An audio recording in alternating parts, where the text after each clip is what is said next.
It's time to take care of business on Kern Radio Newstalk 1180. Once again, here are your hosts, Marty Pay and Clay Kerner.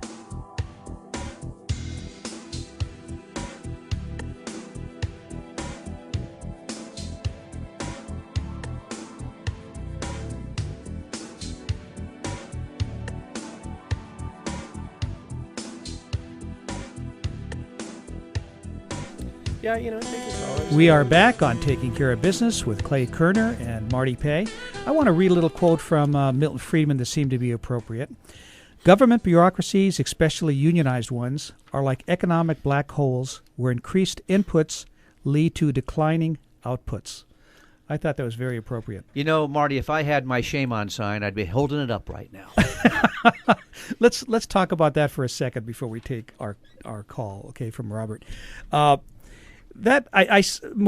assuming all of us have seen that, after 61 hours of debate, which wasn't talked about on the media, on most media sources, that they had 61 hours of debate before the Republicans went, enough is enough, and they passed this thing at 1 o'clock in the morning in the Assembly in Wisconsin. And naturally, the Democrats that were there had the shame signs up, and they were, trying to make the Republicans look like they had, forced this thing through. But, the media portrayal of this was totally wrong. 61 hours of debate, isn't that sufficient? Should be sufficient, but this is a problem that we face not just in Wisconsin, but in our federal districts as well. Well, Michael was talking about arrogance. That's about as arrogant as you can get.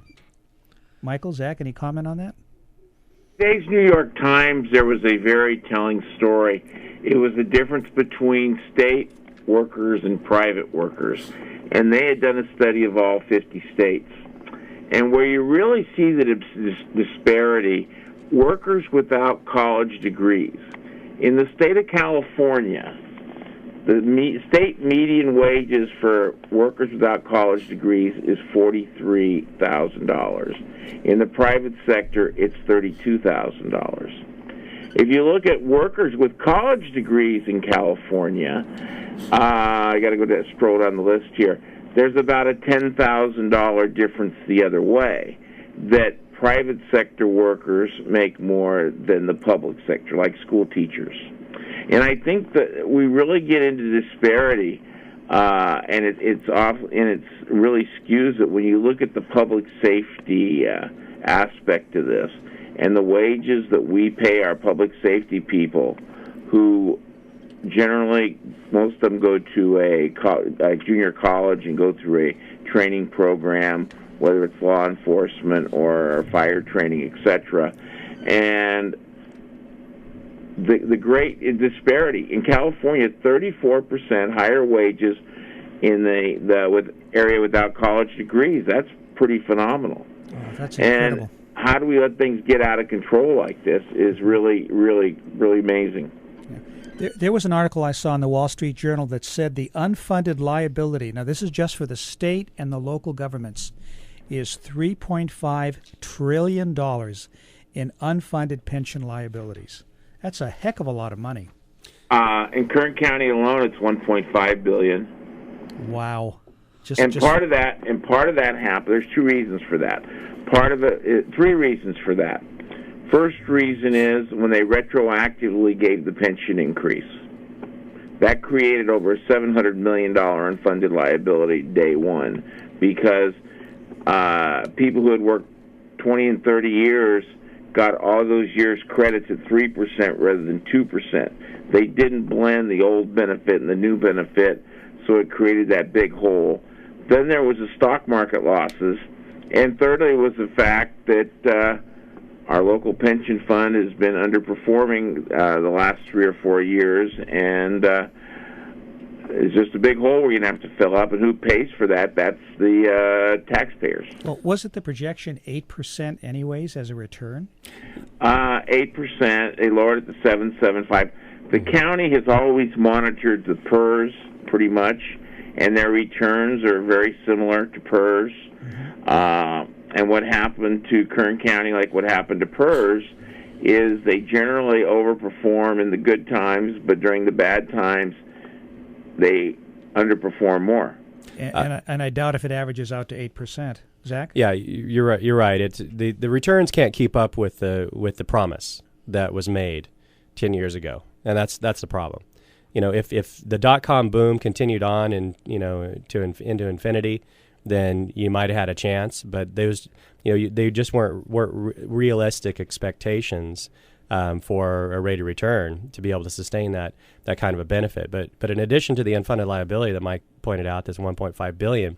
The costs, we just received new numbers from the actuary from the county's retirement system, and our costs are going to go up another $70 million over the next 5 years. Wow! With I'll tell you, there's no identified source of revenue stream that is going to be coming into the county over that period of time that can keep up with that increase.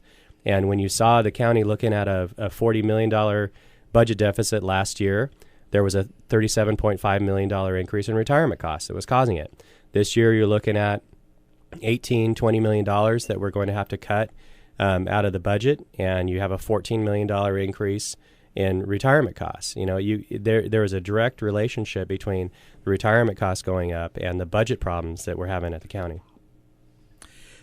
We are having a conversation with Zack Scrivner and Michael Turnipseed on Kern Radio Newstalk 1180. And we have a caller on line 1. Robert, how are you today? I'm doing pretty good. I'm somewhat in a paradox here because on the one hand, having worked for LA County in the federal government, I understand the role of collective bargaining. Although I believe that there is sufficient laws, rules, and regulations out there to protect employees. I kind of feel like some unions have kind of outlived their usefulness on the one hand. But on the other hand, just the other day, we seen an example of inadequate management and supervision over at the Sheriff's Department because somebody didn't bother to apply some common sense when it came into effect of dealing with inmates. The county's going to have to pay $7 million because people were improperly strip searched in front of other genders and whatnot. And it's not just here, but also San Bernardino County is going to have to pay out $25 million.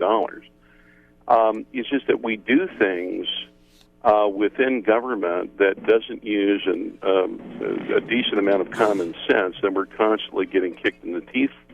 Taxpayers are going to have to make up for the mistakes that are being done.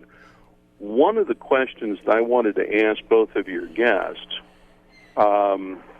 absent of the state going Chapter 9 and having the counties also go into bankruptcy and renegotiate everything, this county is in transition from agriculture and oil into residential and business. The whole Central Valley is going to turn into another Los Angeles, it seems.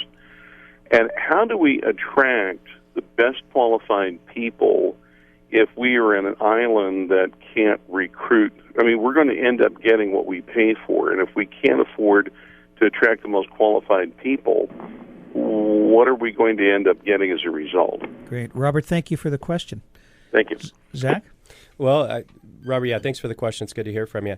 I would just say that this problem that we're talking about, as we know, it isn't unique to Kern County. But what you've seen here in Kern County, I think, is some indications that there is some intestinal fortitude on behalf of some of the elected officials to get the problem fixed.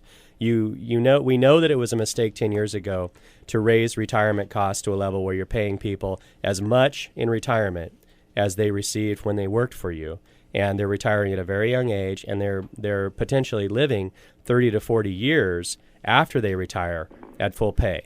And that's a situation that cannot continue to go on in Bakersfield. It can't continue to go on in Los Angeles. It can't continue to go on in Madison, Wisconsin, wherever it is. And I understand the need to retain and recruit employees, but I'm more concerned with our ability to deliver the services that taxpayers expect and deserve, and not have a situation in our county where we're having to pile up fees and taxes on business so private sector companies don't want to come here and hire people and employ people.